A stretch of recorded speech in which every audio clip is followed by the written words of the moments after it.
Hello बच्चों, online classes में आपका स्वागत है। पिछले वीडियो में हमने पाठ संख्या 1 पे आधारित कुछ बहुचयनात्मक प्रश्नों का अध्ययन किया था और कुछ प्रश्न बाकी थे।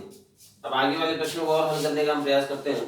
देखते हैं कि पाठ संख्या 1 में जो बहुचयनात्मक प्रश्न आपने हल किए थे उनके आगे किस प्रकार के प्रश्न दिए गए हैं और किस प्रतिरूप के वो प्रश्न हैं, उन्हें कैसे हल किया जा सकता है। देखिए हम लोग देखिए, 5वां क्वेश्चन 4 क्वेश्चन आपको कल बता दिए थे।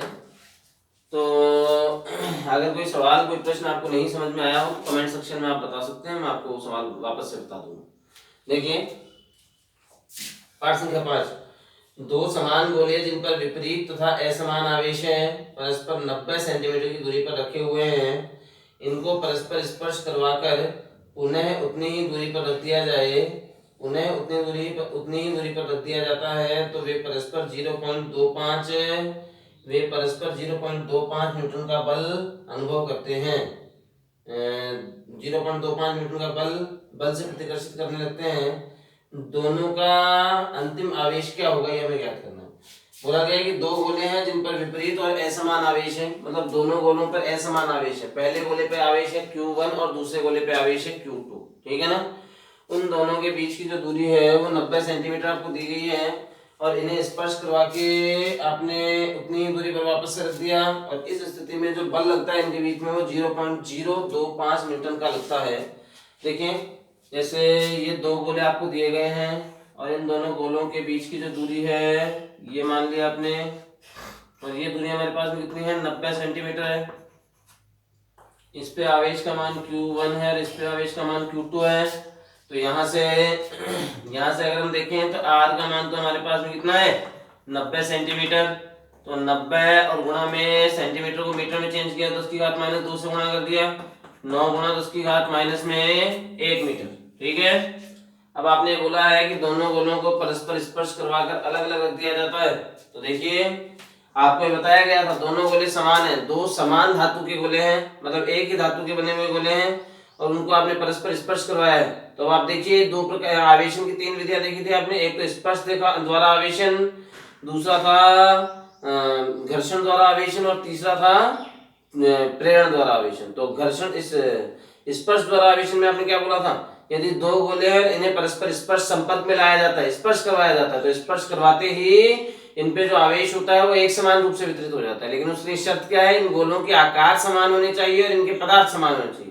दो एक समान गोले दे रखे हैं आपको, एक समान गोलों का मतलब है कि समान पदार्थ से बने हुए हैं, इनका आकार भी समान है। ये दो एक समान गोले इन्हें आपने स्पर्श करवा दिया और इससे इन्हें स्पर्श करवाते ही आपने इनको अलग कर दिया। स्पर्श करवाते ही इन पे जो आवेशों का वितरण होगा वो एक समान रूप से हो जाएगा। तो देखिए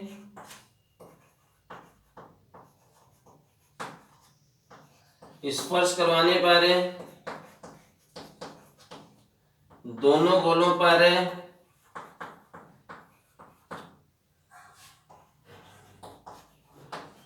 आवेश और दोनों गोलों पे आधा आधा आवेश वितरित हो जाएगा, बराबर बराबर आवेश वितरित हो जाएगा।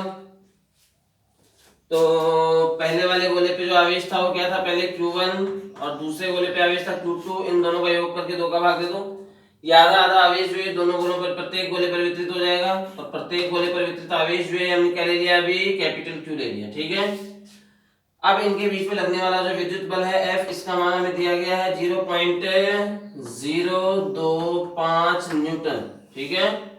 हमें जो बल दिया गया है ये हमारे पास में 0.025 न्यूटन, ठीक है। तो यहां से आप इसे 25 के रूप में लिखते हैं तो हम इसे लिख सकते हैं 25 और गुणा में 10 की घात -3 न्यूटन, ठीक है। और R का मान आपको दिया गया, Q का मान आपको ज्ञात करना है। अब क्योंकि बल हमारे पास में क्या होता है, बराबर क्या होता है K Q1 Q2 upon R square. संपर्क करवाने पर या स्पर्श करवाने पर दोनों गोलों पर आवेश समान वितरित होगा और वो एक समान आवेश आपने क्या मान लिया, कैपिटल Q।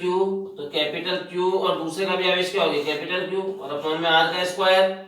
तो यहाँ से Q इंटू Q क्या हो गया हमारे पास में, Q का स्क्वायर हो गया और बट्टा में R का स्क्वायर। तो यहाँ से Q का स्क्वायर बराबर आ जाएगा हमारे पास में F R स्क्वायर बट्टा में K और Q का मान हमारे पास में आ जाएगा रूट एफ आर स्क्वायर बट्टा में के। ठीक है, तो यहाँ से अगर हम देखें तो कैपिटल Q बराबर हमारे पास में क्या होता है, रूट और F का मान हो गया हमारे पास में 25 गुणा 10 की घात माइनस का 3 और गुणा में R का स्क्वायर। आर ये हमारे पास में, इसका स्क्वायर कीजिए आप तो 9 का तो हो गया 81 गुणा में 10 की घात माइनस में 1 बट्टा के का मान हो गया हमारे पास में 9 गुणा 10 की घात 9। तो यहां से हम पहले इनको देखें तो देखिए 25 का रूट तो हो गया 5 गुणा 81 का रूट हो गया 9 बट्टा या फिर और बट्टा में 9 का रूट कितना हो गया 3। अब 10 की घातें देखें तो ये ऊपर जाएगा, 10 की घात माइनस 9 हो गई, माइनस 9 और माइनस 1 माइनस का 10 और माइनस का 3 कितना हो गया माइनस का 13। तो यहां से अगर हम देखें इसको हमारे पास में देखिए, तो यहां से अगर हम देखें तो देखिए हमारे पास में किस प्रतिरूप में क्या हो जाएगा। हमें इसमें दे रखा है, अच्छा सॉरी 9 गुणा 10 की घात माइनस 1 था, इसका स्क्वायर कीजिए, 9 का तो हो गया 81 और 10 की घात माइनस 1 का स्क्वायर कितना हो जाएगा माइनस का 2। तो 10 की घात माइनस 14 हो गई, 10 की घात माइनस 14 का रूट कितना हो गया 10 की घात माइनस में 7। तो 3 का भाग इस 9 में दीजिए, कितना आ गया हमारे पास में 3 बार गया, 3 को 5 से गुणा किया तो 15 और गुणा 10 की घात माइनस में 7 कूलाम, या फिर आप एक घात से इसको गुणा कर दीजिए तो 1.5 और गुणा में 10 की घात माइनस का 6 कूलाम हो गया 1.5 और 10 की घात माइनस 6 को आपने क्या बोल दिया माइक्रो कूलाम। तो अभी कितना आवेश हो जाएगा इन पे, माइक्रो कूलाम का आवेश हो गया। ठीक है, आगे प्रश्न बोला गया है यदि दो आवेशों के मध्य कांच की प्लेट रख दी जाए तब उनके मध्य कार्यरत विद्युत बल पूर्व की तुलना में कितना हो जाएगा। दो आवेश थे और उन दो आवेशों के बीच में आपने एक बल लग रहा था विद्युत बल, उनके बीच में आपने एक कांच की प्लेट रख दी और कांच की प्लेट रखने पर उनके बीच में जो विद्युत बल है उस पर क्या प्रभाव पड़ेगा। कांच की प्लेट, कांच के प्रकार का माध्यम है और माध्यम की स्थिति में जो बल होता है, माध्यम की स्थिति में जो बल होता है वो निर्वात या वायु वाले बल के बट्टा में किससे आता है एप्सिलॉन आर से, जहां एप्सिलॉन आर जो है ये क्या हमारे पास में माध्यम का परावैद्युतांक, एप्सिलॉन आर का मान हो गया हमारे पास में माध्यम का परावैद्युतांक। तो यहां से कांच के लिए अगर हम बात करें, कांच के लिए जो परावैद्युतांक होता है एप्सिलॉन आर, इसका मान 1 से ज्यादा होता है। ठीक है, इसका मान 1 से ज्यादा, 1 से कुछ भी ज्यादा, जैसे 2 ही हो गया, 2 का इसमें आप भाग दोगे तो बल का जो मान है वो निर्वात वाले बल से कम हो जाएगा। तो मतलब आप ये कह सकते हो कि जो बल है माध्यम की स्थिति में वो कम हो जाएगा निर्वात वाले बल से। ठीक है ना, तो आपको पूछा गया है कि बल पे क्या प्रभाव पड़ेगा और प्रभाव क्या पड़ेगा, बल कम हो जाएगा, इतना ही प्रभाव पड़ेगा केवल इसमें। आगे इसने हमें बोला है, देखिए 7वां प्रश्न हमें क्या बोला गया है, HCl अणु का द्विध्रुव आघूर्ण 3.4 गुणा 10 की घात माइनस 30 कूलम इंटू मीटर है, तो उनके आयनों के मध्य की दूरी आपको ज्ञात करने के लिए कहा गया है। चलो करते हैं उनके आयनों के मध्य की दूरी भी ज्ञात करें। प्रश्न संख्या 7,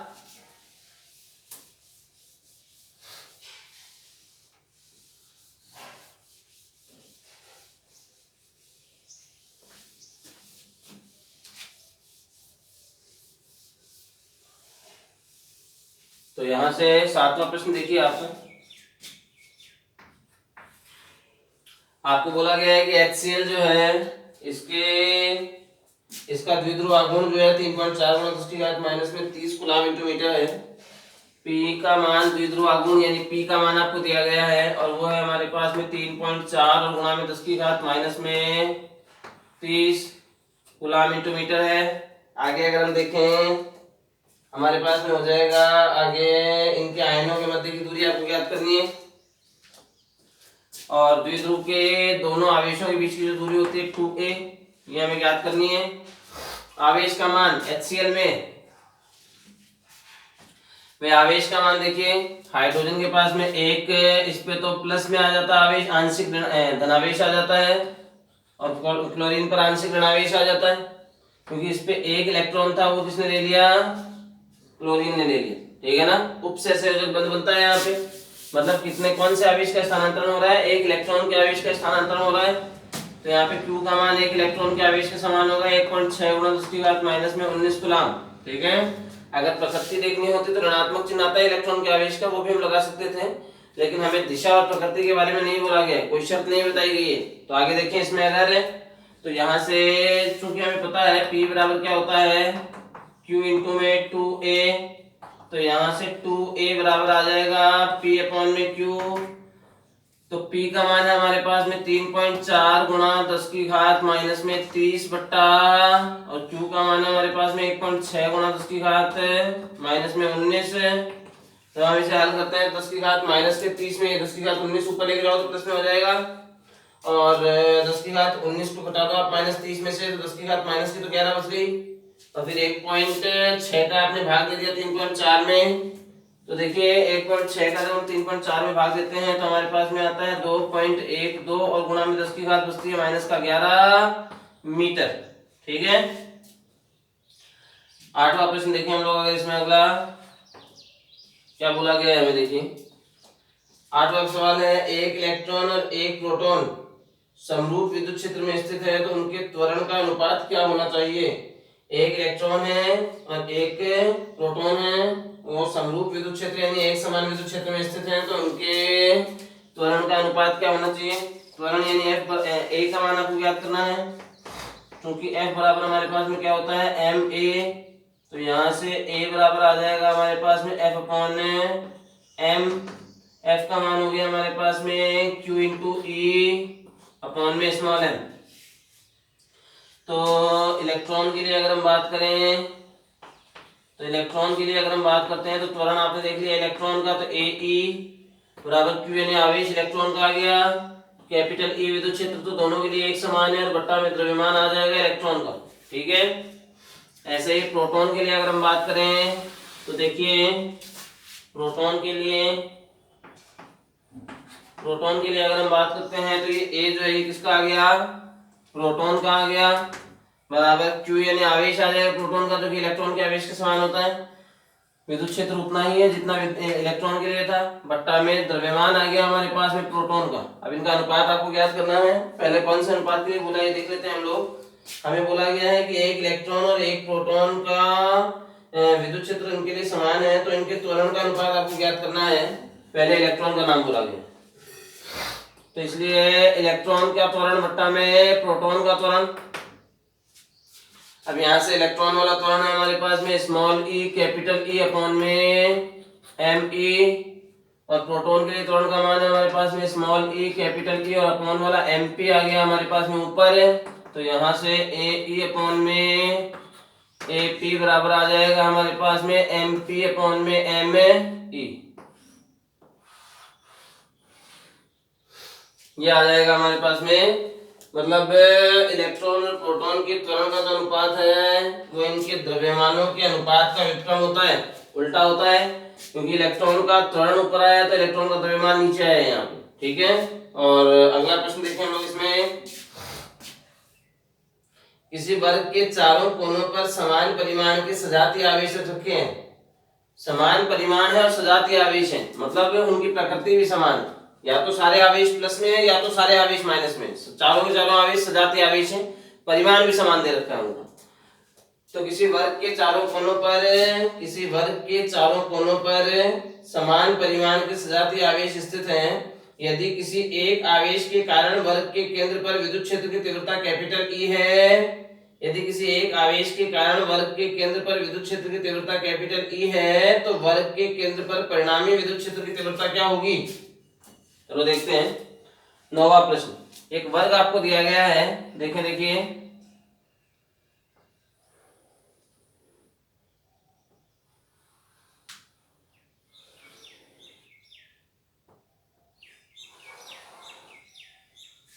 ये वर्ग है हमारे पास में ABCD, और वर्ग की प्रत्येक भुजा आपने मान ली समान होती है, तो ये प्रत्येक भुजा आपने ले ली स्मॉल a, और वर्ग के प्रत्येक शीर्ष पर आपने एक समान प्रकृति के सजातीय आवेश रखे हैं, तो इस पे अगर स्मॉल q आवेश है तो इस पे भी स्मॉल q आवेश है।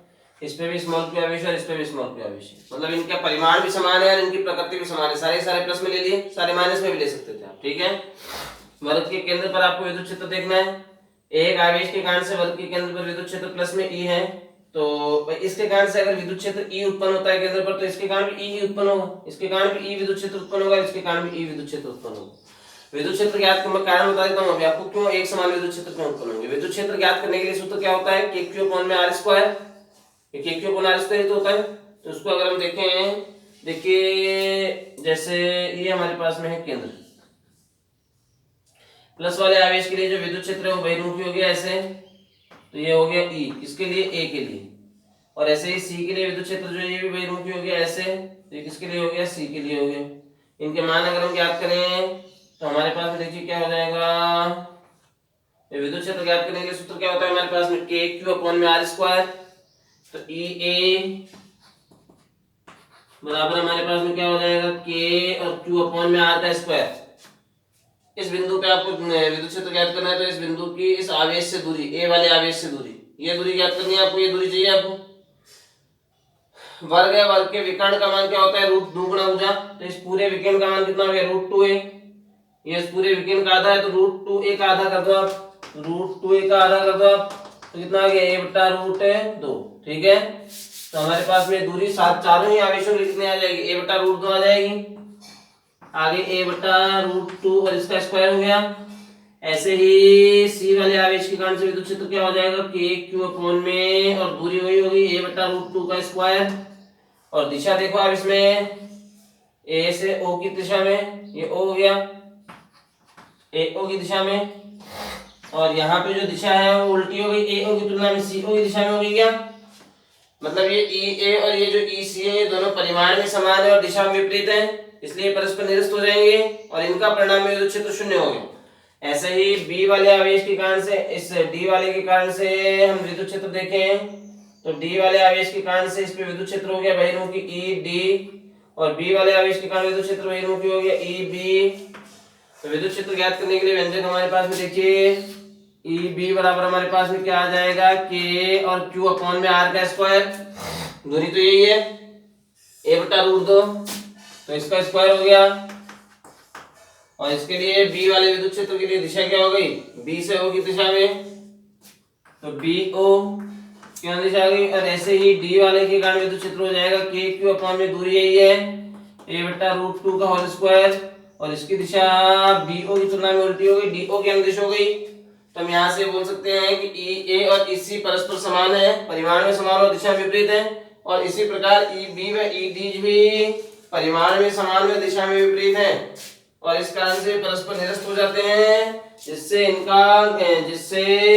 चारों आवेशों के द्वारा केंद्र पर उत्पन्न परिणामी विद्युत क्षेत्र का मान कितना हो जाता है, शून्य हो जाता है, ठीक है। अतः केंद्र पर परिणामी विद्युत क्षेत्र की तीव्रता, परिणामी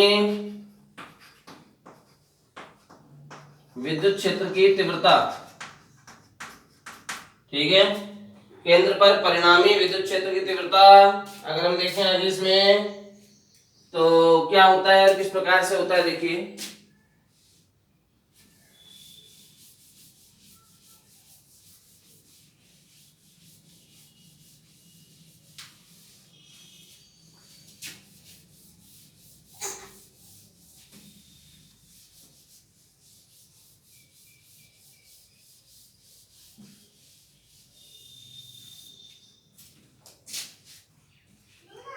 आप आगे देखिए, अगर हम इसमें हमने 9 सवाल हल कर लिए हैं, 10वां सवाल देखिए आप, एक विद्युत द्विध्रुव को समरूप विद्युत क्षेत्र में रखने पर उस पर बल आघूर्ण कार्य करता है। किसी विद्युत द्विध्रुव को अगर आप समरूप विद्युत क्षेत्र में रखते हैं तो उस पर बल आघूर्ण कार्य करता है, और उस बल आघूर्ण के लिए आपने व्यंजक प्राप्त भी किया था पीछे। बल आघूर्ण के लिए व्यंजक था टॉ बराबर होता है PE sin थीटा, ठीक है।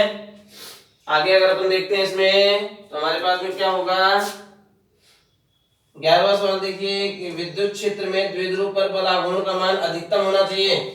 अधिकतम बल आघूर्ण के लिए P व E के मध्य का कोण कितना होगा, देखिए यहाँ पे इस बल आघूर्ण का मान अधिकतम होना चाहिए, इसका मान अधिकतम होने के लिए sin थीटा का मान भी अधिकतम होना चाहिए, और साइन थीटा का अधिकतम मान कितना होता है 1, ठीक है। टॉर्क का मान मैक्सिमम होने के लिए साइन थीटा का मान भी अधिकतम होना चाहिए, साइन थीटा भी मैक्सिमम होना चाहिए, साइन थीटा भी अधिकतम होना चाहिए, ठीक है। और या फिर आता है साइन थीटा का जो अधिकतम मान है कितना होता है 1 होता है क्या, साइन थीटा का मान मैक्सिमम हो गया 1, तो यहाँ पे 1 किसके लिए मान होता है साइन पर 90 डिग्री पर, तो साइन से साइन कैंसिल हो गया, थीटा का मान कितना आ गया हमारे पास में 90 डिग्री।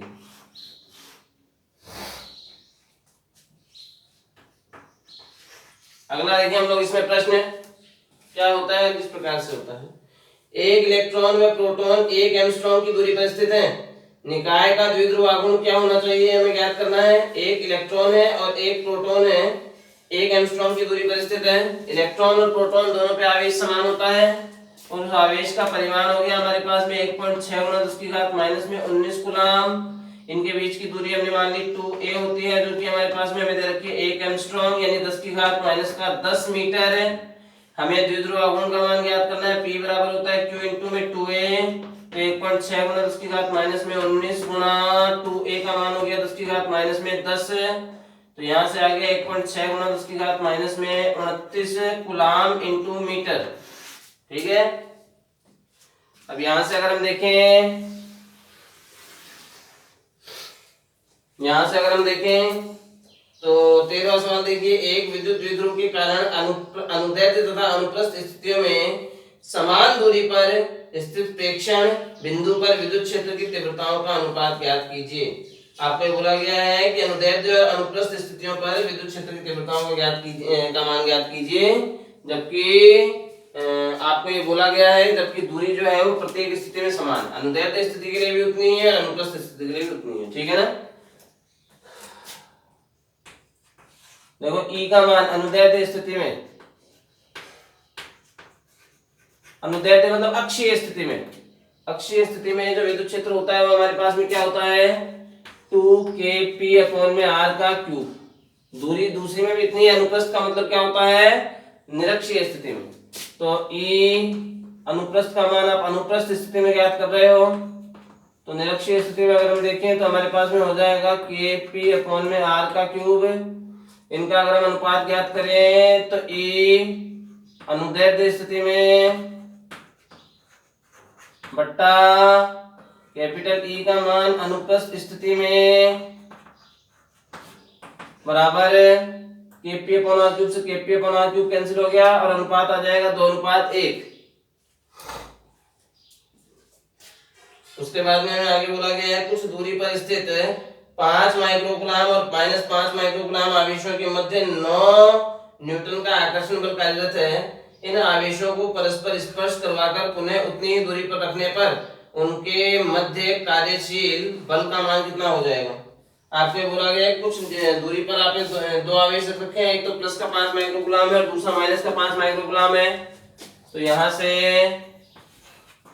Q1 का मान तो है हमारे पास में प्लस में 5 माइक्रोकूलम और यानी कि 5 और गुणा में 10⁻⁻6 कूलम, और Q2 का मान हमारे पास में माइनस में 5 माइक्रोकूलम यानी माइनस का 5 और गुणा 10⁻⁻6 कूलम। अब यहाँ से दोनों पे आवेश एक समान हो जाएगा स्पर्श करवाने पर, और वो क्या आ जाएगा Q1 + Q2/2। तो Q1 का मान हो गया हमारे पास में प्लस में 5 गुणा 10⁻⁻6, Q2 का मान माइनस में 5 गुणा 10⁻⁻6 और बट्टा में 2, ये कैंसिल हो जाएंगे एक दूसरे से, तो 0 आ गया आवेश। दोनों गोलों पर यदि आवेश का मान 0 है, यदि दोनों गोलों पर आवेश का मान 0 है तो बल का मान कितना हो जाएगा, अतः बल का मान कितना हो जाएगा इनके बीच में 0 हो जाएगा, ठीक है। दोनों गोलों पर यदि आवेश का मान 0 है तो बल का मान कितना हो जाएगा हमारे पास में 0 हो जाएगा, ठीक है। अब आगे देखें हम लोग इसमें अंतिम प्रश्न ये, दो परिमाण में समान विजातीय आवेश परस्पर कुछ दूरी पर रखे गए हैं, उनके मध्य F न्यूटन का बल कार्यरत है।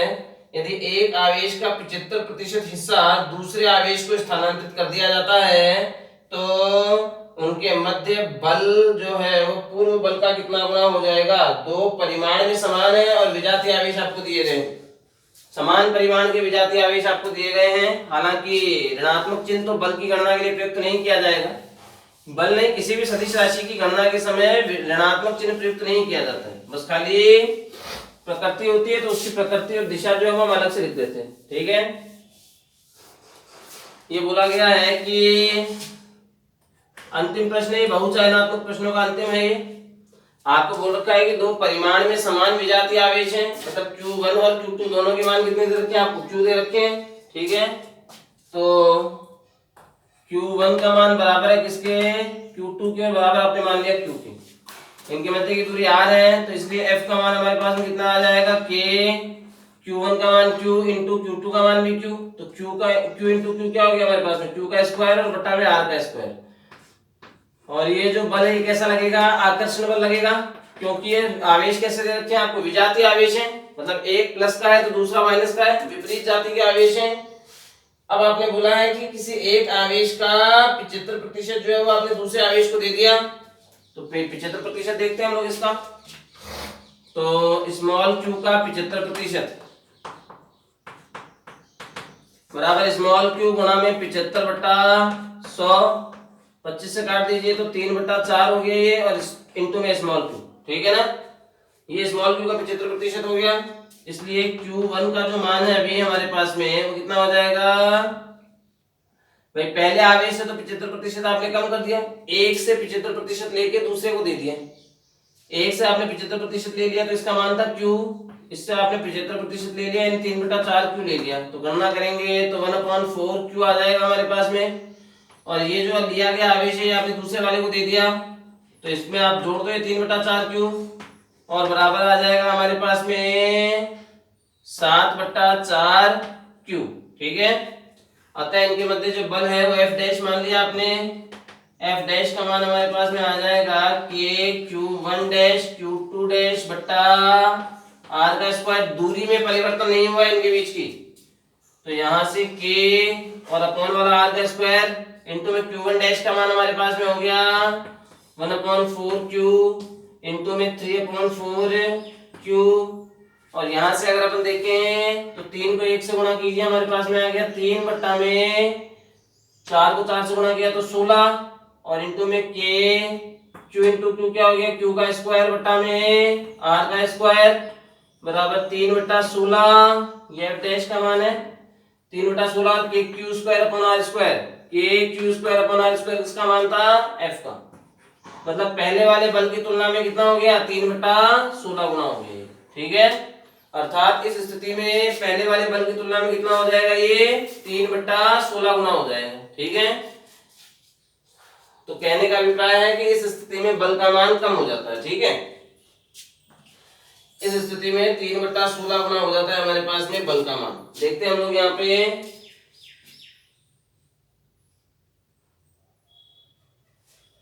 सॉरी यहाँ पे Q2 डैश का जो मान था हमारे पास में 7/4 Q था। देखिए तो 7 को 1 से गुणा कीजिए, हमारे पास में कितना आ जाएगा 7, और बट्टा में 16 रहेगा, 7/16 गुना हो जाता है। ठीक है ना, तो ये जो बल है ये पूर्व बल की तुलना में कितना हो जाता है, 7/16 गुना हो जाता है। यहाँ पे देखिए Q2 डैश का जो मान था ये हमने ये ज्ञात कर रखा था, यहाँ लिखते समय इस मान में हमसे गलती हो गई, बाकी आंसर अपना सही है। ठीक है, तो आज हमारे बहुचयनात्मक प्रश्न जितने भी थे इस पाठ के वो सारे कंप्लीट हो गए हैं। अब इससे आगे हमें आंकिक प्रश्नों पर विचार करना होगा। कुछ आंकिक प्रश्न जो आपके लेवल के हैं वो आप हल कर सकते हैं, तो उनको आप हल करने का प्रयास कीजिएगा। उनमें से अगर कोई सवाल आपको नहीं आता है न्यूमेरिकल्स में से तो आप मुझसे वो पूछ सकते हैं।